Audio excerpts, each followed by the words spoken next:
Alors, chapitre 17, forcer le sens d'évolution d'une transformation chimique. Donc, il y a quelques semaines, lors du chapitre 9, on a étudié le sens d'évolution spontanée. C'est-à-dire qu'on met tous les produits, tous les réactifs. On a appris à calculer le quotient réactionnel initial en fonction des concentrations de chacun des produits et des réactifs. Puis, on nous donne une valeur de constante d'équilibre. Et donc, on regarde dans quel sens évolue spontanément la réaction. Une des applications est donc les piles électrochimiques, puisque spontanément, les réactifs chimiques vont échanger des électrons que l'on va faire circuler par un fil. Dans ce chapitre, on se propose de définir les mécanismes permettant de forcer le sens d'évolution d'une transformation, c'est-à-dire qu'elle ne devrait pas évoluer dans ce sens, et on l'oblige à le faire. Alors, on dispose d'une solution de bromure de cuivre, contenant des ions Cu2+, et Br-. Pour l'électroneutralité, programme de première spé, lors de l'équation de dissolution, CuBr2, il faut un 2 pour qu'il y ait l'électroneutralité, petit s pour solide, flèche, dessus on écrit O, donne Cu2+, plus 2 Br-. Cette solution est de couleur bleue puisqu'elle contient des ions cuivre, qui est une caractéristique des ions cuivre. Il présente une couleur. Et on la prend en concentration égale à, en soluté, attention, en soluté, concentration à 0,1 mol par litre. Puisque grâce à l'équation de dissolution, on va constater que la concentration en ion cuivre, c'est la même que celle du soluté, mais que la concentration en ion bromure va être 2 fois plus grande, puisque quand vous prenez le cristal, c'est comme si vous preniez un petit Lego, avec un cuivre et 2 autres Legos d'une même couleur pour le brome, et bien quand vous le mettez, vous le dissociez dans l'eau, vous voyez bien qu'une construction emmène 2 bromures. Donc, les ions présents en solution sont impliqués dans les couples oxydoréducteurs suivants. Je vous rappelle qu'on note toujours OX/RED. Quand nous avions refait la fiche méthode pour l'équilibrage des équations redox avec la méthode OE, je vous avais précisé que l'oxydant, c'est toujours l'espèce la plus positive, puisqu'un oxydant est une espèce capable de capter des électrons. Lorsqu'il y a des couples plus complexes, je vous rappelle que l'oxydant est celui qui a le plus d'atomes d'oxygène. Ici, ça concorde. Cu2+, il est plus positif que Cu. C'est un couple simple, on ne regarde que les charges. Br2 est plus positif que Br-, c'est un couple simple, on ne regarde que les charges. Alors, voici l'aspect. Les ions cuivre, vous savez tous qu'ils sont bleus, et le cuivre, c'est sans surprise, vous savez tous que c'est un métal orangé. Le brome, on n'est pas habitué. Le brome est un gaz légèrement orangé. Et quand on le dissout dans l'eau, effectivement, il donne un liquide orangé. Attention, il est toxique.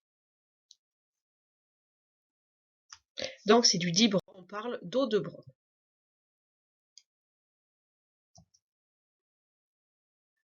La question qu'on va se poser, c'est est-ce que les ions bromure et les ions cuivre qui sont présents dans la solution de bromure de cuivre peuvent réagir entre eux? A priori, on pourrait penser que non, sinon la solution ne serait pas stable. Je vous rappelle que l'eau oxygénée, on ne voit rien à l'œil nu, et pourtant quand on ouvre la bouteille, ça fait pchit, parce que l'eau oxygénée réagit sur elle-même. Alors pourquoi ne pourrait-il pas y avoir une réaction après tout? Donc on va établir l'équation de réaction entre ces deux ions. Petite révision de la méthode OE, je vous rappelle, on écrit les deux parties du couple avec à gauche ceux qui sont présents au début. Donc nous, on veut savoir si les ions cuivre réagissent avec les ions bromure. Donc nos réactifs, ce sera Cu2+, en couple avec Cu, et Br-, on met l'ion bromure, côté réactif, en couple avec Br2. Alors, méthode OE, on équilibre tout autre que H et O. Alors, un cuivre, c'est bon. Ensuite, on équilibre les oxygènes avec des molécules d'eau. Or, ici, il n'y en a pas. On passe l'étape. On équilibre les hydrogènes avec des ions H+. Il n'y en a pas, on saute l'étape. On arrive à la dernière étape, on équilibre les charges avec des électrons. Donc Cu2+, à gauche, il y a 2+, à droite, il n'y a rien, donc on ajoute les électrons à gauche. Et on a bien la définition d'un oxydant, plus 2 électrons. L'oxydant, il capte les électrons. Même raisonnement pour le brome. Alors, à gauche, il y a un seul BR. À droite, il y en a 2. Donc, il faut mettre un 2 en BR-. Les oxygènes, on passe l'étape, puisqu'il n'y en a pas. Les hydrogènes, on passe l'étape, puisqu'il n'y en a pas. Et on arrive aux électrons. Il y a 2 fois moins 1 à gauche, rien à droite. Donc, à droite, on va ajouter plus 2 électrons. Les électrons libres n'existant pas en solution, tous ceux qui sont cédés par le réducteur doivent être captés par l'oxydant. Ici, notre réducteur bromure en libère 2. Il se trouve que le cuivre en veut 2. Il n'y a pas besoin de faire une combinaison linéaire. C'est-à-dire pas besoin de trouver des coefficients multiplicateurs. Je vous rappelle, d'un point de vue méthodologie, on met un signe plus, un tire le trait, on met une double flèche parce qu'on ne sait pas si cette réaction est totale. Et puis, on élimine les électrons et on ajoute membre à membre. Donc, on aboutit à cette équation de réaction que un ion cuivre réagit avec 2 ions bromure pour former du dibrome gazeux qui va se dissoudre dans le liquide si le système est fermé, et du cuivre solide. Alors, on va établir le quotient de réaction initiale. Donc, je vous rappelle que c'est le produit des produits avec en exposant le coefficient stoichiométrique divisé par le produit des réactifs avec en exposant le coefficient stoichiométrique. Le cuivre et les solvants, les solides et les solvants, on prend fois 1. Donc, le cuivre correspond à 1. Le brome, concentration d'ion bromure initial, de dibrome initial, puisque nous avons dit que le gaz se dissout dans l'eau, donc il a une concentration, divisé par la concentration d'ion cuivrique multiplié par la concentration d'ion bromure, attention au carré, puisqu'il y a le coef 2 devant les pronoms. Il se trouve que, quand la réaction n'a pas commencé, il n'y a pas de dibrome, donc ça fait 0, divisé par 0,10 fois 0,2 au carré. On ne se fait pas voir, la concentration en ion bromure, c'était 2 fois la concentration en soluté. Nous l'avons expliqué à une diapositive précédente. Donc 0 divisé par quelque chose égale 0. Je vous rappelle que pour avoir le critère d'évolution, le sens d'évolution spontanée, il faut faire les critères. Donc si Q est plus grand que K, il va chercher à augmenter. Donc pour qu'une fraction, le résultat d'une fraction augmente, il faut que le numérateur augmente ou que le dénominateur diminue, à savoir que ça forme les produits.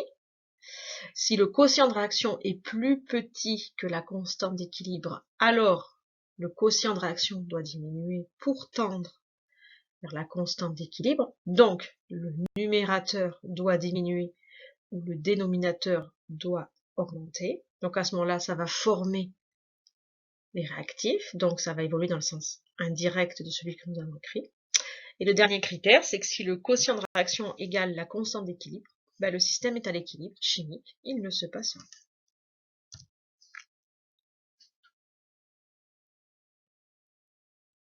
Alors, je vous donne la constante de réaction de cette transformation, c'est 8,3 fois 10 moins 26. Dans quel sens évolue le système chimique? Alors, de prime abord, on peut dire que Q, qui vaut strictement 0, est inférieur à K. C'est-à-dire que le système évoluerait dans le sens direct. C'est-à-dire dans le sens où la réaction est écrite. Sauf que, voici, je vous le présente en écriture décimale. Donc 1, 8, 1, 3 avec 26 zéros devant. Donc si je fais des chiffres significatifs, globalement j'arrive à 0.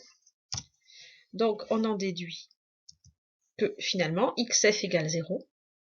Ça peut se démontrer avec les résolutions d'une équation de degré 3 que vous n'avez pas vue. Mais on peut le faire aisément avec une approximation et on obtient une équation de degré. Donc ceux qui veulent s'y lancer, on va postuler que xf est très très petit devant 0,1 mol par litre et 0,2 mol par litre. Donc au dénominateur, dans les parenthèses, vous approximez xf à 0. Conclusion, il vous reste k égale xf sur 0,1 fois 0,2 au carré. Vous résolvez ça. Première chose à faire quand on fait une approximation, il faut vérifier si elle est juste. Donc vous allez trouver XF qui a une valeur et vous devez vérifier que votre approximation est juste, à savoir que cette valeur est bien petite devant 0. Si c'est le cas, on peut valider. Et vous allez voir que XF est en 10 moins 28, donc effectivement, l'équilibre est très peu déplacé, c'est insignifiant. Donc au final, on en conclut que le quotient de réaction est égal à la constante d'équilibre. Donc le système est à l'équilibre thermodynamique, il n'évolue pas. J'ai répondu à ma question. Si je mets en présence des ions cuivre et des ions bromure, il ne va rien se passer. Ils ne vont pas réagir.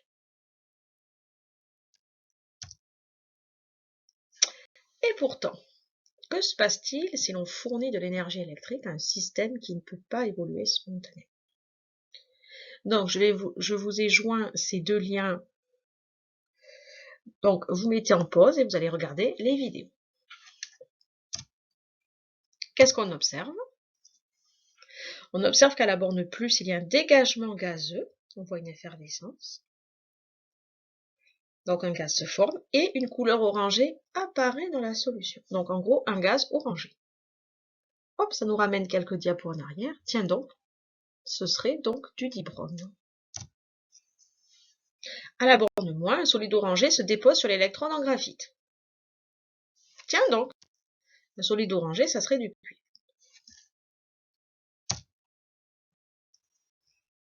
Donc, on vient de faire ce qu'on appelle dans les vidéos une électrolyse. Donc, voici quelques définitions. Lorsqu'un générateur de tension continue fournit de l'énergie électrique à un système chimique, il lui impose d'évoluer dans le sens inverse de son sens spontané. Tout ce qui est en rouge, vous fluotez. Autrement dit, le générateur de tension, c'est une pompe à électrons. Donc, il va forcer des électrons à aller à une borne parmi les deux. Donc, il va obliger, avec de l'énergie, la transformation d'oxydoréduction à se produire dans le sens que lui impose. L'ensemble constitué par les deux électrodes, ça peut être des électrodes inertes, telles que les vidéos précédentes, à savoir en graphite, par exemple en platine aussi, ou ça peut être un métal qui participera à la réaction. Donc ça peut être une électrode en cuivre, une électrode en or, une électrode en argent, etc. Et une solution électrolytique, alors le X, il faut le remplacer par un C. Eh bien, deux électrodes plus l'électrolyte, ça constitue ce que l'on appelle l'électrolyseur. Le courant imposé est inverse à celui qui serait observé lorsque le système évolue spontanément. Cette transformation forcée constitue une électrolyse. Le générateur impose la réaction d'oxydoréduction par, sous-entendu, le transfert des électrons. Et enfin, la valeur du quotient de réaction s'approche, puis c'est quand même pas banal, dépasse la valeur de la constante d'équilibre. L'électrolyse impose au système chimique un état de non-équilibre. Donc une électrolyse est un état de non-équilibre qui est caractéristique d'une transformation forcée.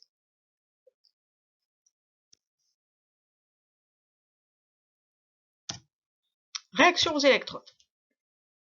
Rien de nouveau par rapport au chapitre des piles. Je vous ai dit, on n'apprend jamais par cœur qui est la borne plus, qui est la borne moins. Ça n'a aucun sens. Ce qu'on apprend par cœur, c'est qu'à la cathode, il y a réduction. Donc à la cathode, il y a réduction. Réduction, c'est un gain d'électrons.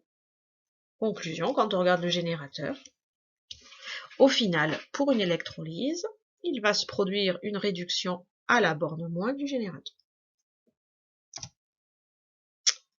L'électrode, à l'inverse, à laquelle se produit l'oxydation est une anode.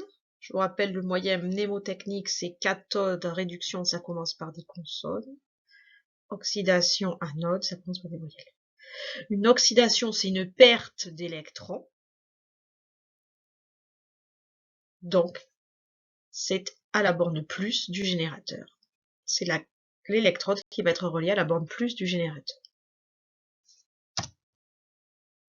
Je vous rappelle toujours que les électrons donc libres n'existent pas en solution. Donc en solution, ce sont les ions qui prennent le relais. Les anions, qui sont des ions négatifs, vont donc assurer la continuité de charge des porteurs de charge négatifs, à savoir les électrons, c'est-à-dire qu'ils vont se diriger vers la borne plus. Ce qui est logique. Le moins se dirige vers la borne plus. Les cations circulent donc dans le même sens que le courant, et donc les cations, eux, vont se diriger vers la borne moins. Hop, j'ai mal paramétré, c'est pas grave. Donc, voici l'électrolyseur, avec un générateur avec des bornes plus et moins, un ampèremètre pour mesurer l'intensité du courant électrique. On travaille en tension continue. Ici, les deux électrodes sont en graphite inerte. Donc, je vous ai mis les observations. À la borne plus, on observe un dégagement gazeux orangé. À la borne moins, on observe un dépôt rougeâtre de cuivre. Donc, il s'agit de compléter ce schéma. Donc, première chose, c'est que l'électrolyte, c'est du bromure de cuivre.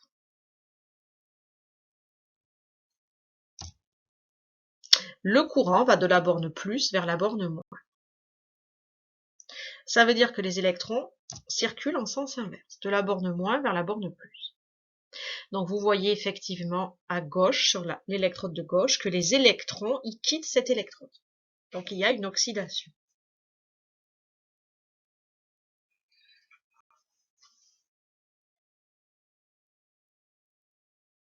Donc une libération d'électrons. Les électrons arrivent à la borne qui est représentée ici à droite. Donc à cette borne, il va y avoir un apport, donc un gain d'électrons, réduction, cathode. C'est un oxydant qui est réduit, donc ce sont les ions cuivre qui vont réagir. Cu2+, plus 2 électrons donne Cu sur 8. Donc d'où l'observation du dépôt de cuivre. Par analogie, ici il y a une perte d'électrons, donc une oxydation. Donc c'est l'anode. C'est un réducteur qui est oxydé. Donc les ions bromure vont se transformer en dibrome en cédant 2 électrons. Et on observe donc un dégagement gazeux de dibrome. Il nous reste les porteurs de charge. Alors, les petits points roses qui se déplacent vers l'anode positive, eh bien, ce sont les ions bromure, puisqu'ils assurent la continuité des déporteurs de charge négatifs. Autre façon de raisonner que nous avions vu dans les piles, comme l'ion bromure Br-, nous voyons sur l'équation qui est écrite que il est réactif, donc il disparaît. Donc, de ce côté du tube en U, il y a un déficit de charge moins. Donc, pour assurer l'électroneutralité, il faut apporter des ions bromure. Ce raisonnement marche également.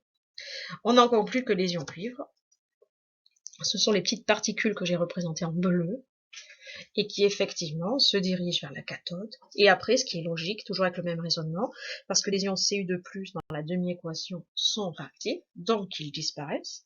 Donc il y a un déficit en charge plus, donc pour l'électroneutralité, il faut un apport d'ions positifs. De plus, comme il n'y a pas d'agitation dans ce tube U, si vous comprenez ce qui se passe un peu chimiquement, ce sont les ions cuivre qui touchent l'électrode qui vont réagir en premier. Donc, après, il faut en apporter pour réapprovisionner en quelque sorte. L'équation de fonctionnement est donc celle qui est censée ne pas se produire. Et regardez ce que j'ai fait. J'ai mis une simple flèche au lieu de l'équilibre, puisque nous avons dit que l'électrolyse, ça forçait la transformation et la valeur du quotient de réaction, elle dépassait même celle de la constante d'équilibre. Donc remarque, on peut mettre une simple flèche compte tenu du fait qu'on force la réaction à se poursuivre. Deuxième remarque, lors d'une électrolyse en solution aqueuse, on peut observer l'oxydation et la réduction des molécules d'eau.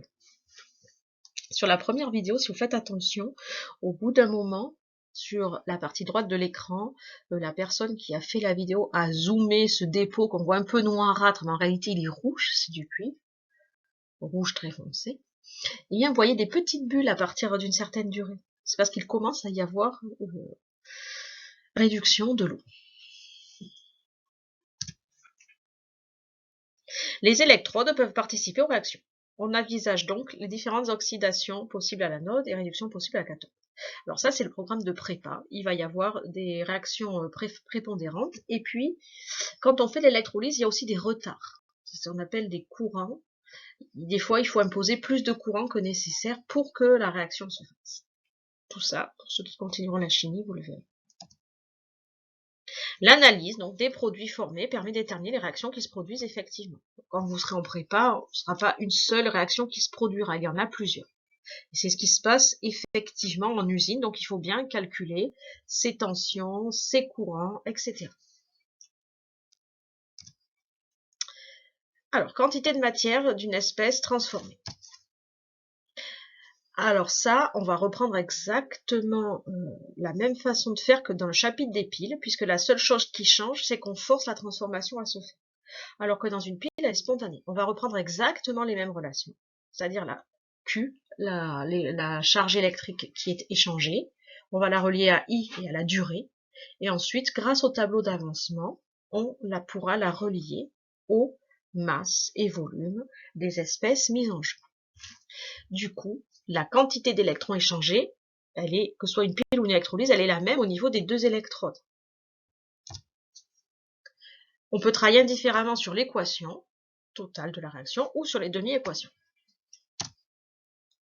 Cette quantité d'électrons échangés va déterminer les quantités des réactifs des produits ou par exemple permettre de calculer la durée d'une électrolyse. Donc, je vous rappelle que la quantité de matière d'électrons échangés, c'est le nombre d'électrons échangés fois l'avancement final de la réaction, c'est-à-dire quand on coupe le courant. Si vous avez bien compris, l'électrolyse, tant qu'on lui impose du courant, elle se produit, elle se produit, elle se produit. La chose qui pourrait la faire arrêter, c'est qu'il n'y ait plus de produit, plus de réactifs, et donc, là, ça s'arrêterait, mais on en met en quantité suffisante, généralement. Quand on fait une électrolyse, industriellement, ce sont des solutions très concentrées. Donc, si au bout d'une heure, je coupe, la réaction, elle s'arrête. Donc, XF, c'est l'avancement final quand on a arrêté la réaction. Je vous rappelle que le nombre d'électrons échangés, dans une mole, il y a 6,02 fois 10 puissance 23 entités chimiques identiques. Donc, si vous avez 3 moles d'électrons, vous avez 3 fois Na électrons. Je vous rappelle ensuite que chaque petit électron transporte la charge élémentaire petit e. Donc, la quantité d'électricité échangée, et E, vous me rayez ce S s'il vous plaît, c'est le nombre d'électrons échangés fois ce que transporte un électron. Donc, on aboutit à Y fois XF fois constante d'Avogadro Na fois charge élémentaire. Et nous avions défini dans le chapitre des piles que Na fois E, ça s'appelle la constante de Faraday en chimie. Et que dans les sujets de bac, indifféremment, il vous donne la constante de Faraday en coulomb par mol ou la constante d'Avogadro et la charge élémentaire. Et ensuite, qu'est-ce qu'on a appris aussi? On a appris que la quantité d'électricité échangée Q, c'était aussi égal à l'intensité qui est supposée constante, multipliée par la durée de l'électrolyse delta T. On égalise les deux expressions de la quantité d'électricité. Il vient finalement que I fois delta T égale Y, le nombre d'électrons échangés, fois X, F, l'avancement de la réaction, multiplié par la constante de Faraday. On fait une application, on va reprendre l'exemple de l'électrolyse du bromure de cuivre. On cherche à savoir quelle masse de cuivre s'est déposée sur l'électrode en graphite pendant la durée de la vidéo. Alors la vidéo durait 2,2 minutes 6 secondes, j'ai enlevé les 6 secondes. Au début, il vous explique que l'intensité a été fixée à 0,30 ampères. Alors peut-être qu'ils ont fait un time-lapse, c'est-à-dire qu'ils ont mis en accéléré, ça j'en sais rien. Nous on va partir sur la durée de la vidéo à l'écran. Je vous donne la masse molaire du cuivre. Question 1. Exprimez la quantité de matière d'électrons échangés en fonction de la quantité de matière de cuivre formée. Alors, il faut forcément écrire la demi-équation. Vous pouvez écrire l'équation, ça ne marchera pas. Donc là, on voit que quand deux électrons sont échangés, un atome de cuivre est formé. Donc, le nombre d'électrons échangés, c'est 2XF. c'est 2 fois l'avancement. Le nombre de cuivres formés, c'est XF, c'est une fois l'avancement. Donc le nombre d'électrons, c'est 2 fois le nombre de cuivres formés. Vous n'êtes pas obligé de passer par XF. Si vous avez compris comment ça marche, une équation, vous voyez bien qu'il y a un 2 devant électron et rien devant cuivre. Donc il y a 2 fois plus d'électrons que de cuivre.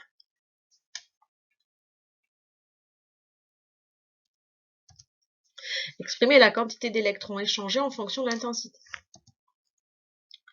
Donc, on sait que Q égale I fois delta T, c'est le nombre, la quantité de matière d'électrons échangés fois F.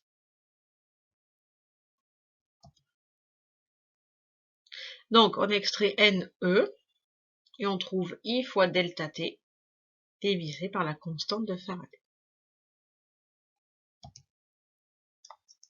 On déduire la quantité de matière de cuivre formée, puis sa masse.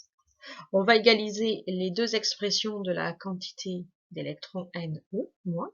Donc, I fois delta T sur F, c'est égal à 2 fois la quantité de matière de cuivre qui s'est formée. Or, on sait qu'une quantité de matière, c'est M sur masse molaire. Donc la masse de cuivre formée sur la masse molaire du cuivre, c'est l'intensité fois la durée de l'électrolyse divisé par 2, le nombre d'électrons échangés, fois la constante de Faraday. Attention aux unités, il faut que le temps soit en secondes. On peut vérifier l'homogénéité. Q égale I fois I, donc en gros des coulombs, c'est des ampères fois des secondes. Donc au numérateur, on a des coulombs. Divisé par des coulombs par mol, il reste des mols. Et si je multiplie des mols par des grammes par mol, il reste des grammes, c'est bien homogène à une masse. Donc après calcul, on trouve qu'il s'est formé 12 mg de cuivre. Les applications de l'électrolyse sont très vastes. Il y a la préparation des métaux à partir de leurs oxydes ou des chlorures. Parce que dans la nature, je vous rappelle qu'on ne trouve pas les métaux purs. Il y a l'affinage des métaux par méthode d'anode soluble. Alors j'ai oublié de fluoter. Vous fluotez anode soluble, c'est pour raffiner les métaux. C'est-à-dire que ce métal, vous le mettez à l'anode, il va subir une oxydation. Donc il va se transformer en ions métalliques qui vont partir dans la solution. Et à la cathode, ces ions, ils vont redevenir du métal. Sauf que, comme au niveau de l'anode, les impuretés, elles n'ont pas réagi. Donc elles restent piégées dans l'anode, le morceau de métal impur en quelque sorte que nous avons dit. Et donc on raffine sur l'autre électrode. Par exemple, si on veut raffiner de l'argent, on peut mettre l'argent impur à l'anode et on part sur une base d'électrode en argent à la cathode et on rajoute de l'argent, de l'argent, de l'argent. Et on l'a ainsi raffiné. On prépare beaucoup de gaz, donc application de la pile à combustible avec l'électrolyse pour fabriquer du dihydrogène. On fait beaucoup aussi, on fabrique l'eau de Javel par électrolyse puisqu'il faut du dichlore. Et puis on fabrique aussi la soude par électrolyse. Et donc eau de Javel et soude et dichlore, c'est avec une solution très concentrée en eau salée. La galvanostégie, c'est le procédé qui consiste à déposer une couche de métal sur un autre métal. D'habitude, on dit la galvanoplastie. Vous voyez, c'est pas tout à fait pareil. Parce que la galvanoplastie, on dépose une couche de métal, mais sur un support, pour obtenir un moule.